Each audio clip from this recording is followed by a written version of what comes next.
Yeah, we back. We live. Gangsta always says wine. Hold on, before we get started, what is the wine about? What is? I could speak like, hey, hello, wine. What's happening? It's like a cry. Right, cry. Yeah, the baby cry. Yeah. How often y'all do it? Y'all doing the hellos, goodbyes, or all the time? That was back in the day. The youngsters don't do that. Only number old heads do that. So this how they come about. Yeah. I'm in jail, right? So I'm always calling home, trying to find out what's the trend, what's going on.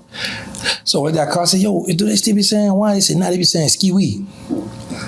I say, I ain't about to get out and say that. That's a new term. I'm going back with the wine. So when I come home, I crunk it back up. So people thought I started it.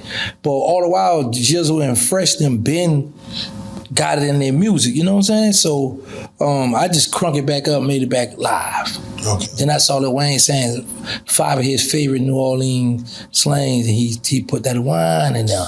Okay. So I really get credit for putting that back out. Okay, yeah, I'm taking the credit. A lot of people running with it too. Big facts. I don't know. They know that's the call. Name some names, but you know. That's the call. Jizzle, what's that, baby? BG. Hey, normally I do these afterthought videos, things that happen on the internet. I try to react to them, and I'm glad you're here, sitting here just to kind of speak on it. Are you? The first thing I got to speak on, man, I hate to go so dark so quick, but I got to get your take on it, is because, Louisiana, and I hate to put a state to it, but you are a Louisiana native, and Shreveport, which is way north of New Orleans, we had a situation where a man, he unalived 8 of his own children, 6 of his own, I think 2 other children that were in the house, and then of course attempted to take the baby mother out, and ultimately he took himself out after the cops put him on a high-speed chase. First of all, if you don't mind, just what is your take when you see that kind of headline come across your news feed? What a person been going through to do something. I was around the corner the day that happened. Really? Shout out to High Boy Gate. I was by his house. And it happened not too far. He was like, yeah, it's right around the corner. I was like, yeah. I'm talking about the day it actually happened. I was right around the corner. That's crazy. That's crazy. So we used to seeing, that's why I say social media can help and hurt you. So we used to seeing this kind of acts with white people. So when I first heard, I was like, man, it was some white people. He was like, no, black. I said, black dude. You know what I'm saying? And because, bro, what's crazy? It would go in my mind. I remember Birdman told me when I was in jail. He said, man, you want to know what a white person feel? I said, what? He said, them dying broke. I said, yeah. He said, want to know what a black man feel? I said, what? He said, dying in the ghetto. So that's always been our fear to die in the ghetto. And yet, he pulled that heinous act. And your children, like, these are innocent children, haven't done nothing. Like, what possess you to go and say, okay, I'm gonna take their life? The kids' ages was 1 through 14. The fact that the news stations, I actually spoke to some family members of the people who, were there, or the father and also the mother. The mother actually survived. She got shot in the face, but she woke up.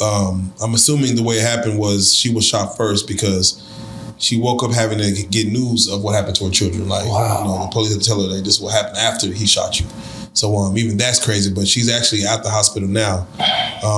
They actually asked about possibly doing an interview, whether with me or on the RealLyfe Street Stars. And my question was, what does it benefit? Are y'all looking for funds? Or do y'all just want the message to get out and be correct? They were like more so about the message. But luckily, I think the government opened up an emergency funds for them because a lot of children a lot of children. The guy who actually who lost his child, he lost a 10-year-old who it was his house.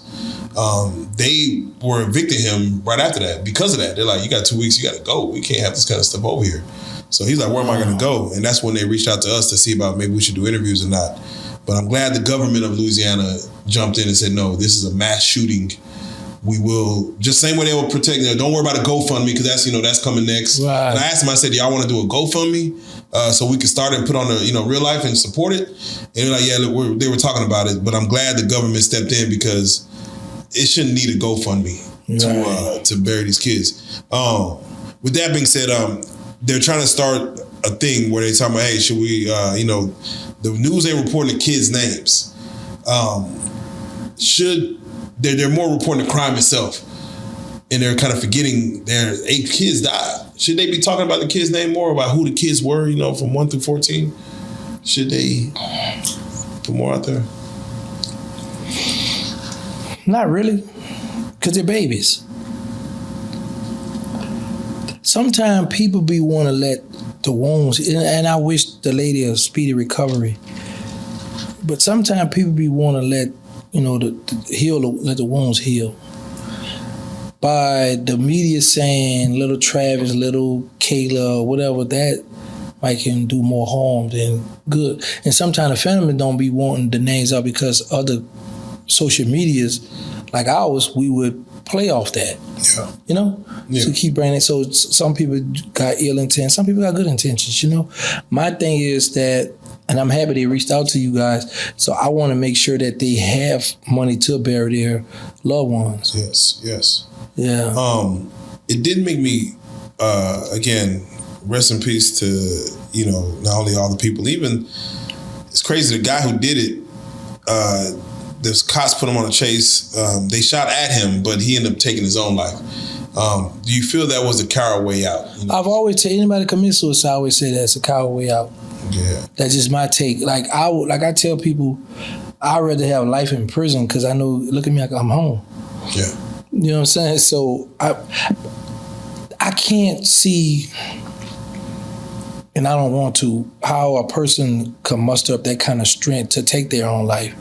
I can't do it. I love me. I'm jealous of me. Yeah. I can't do it. No, man. I mean, the trigger is pretty easy.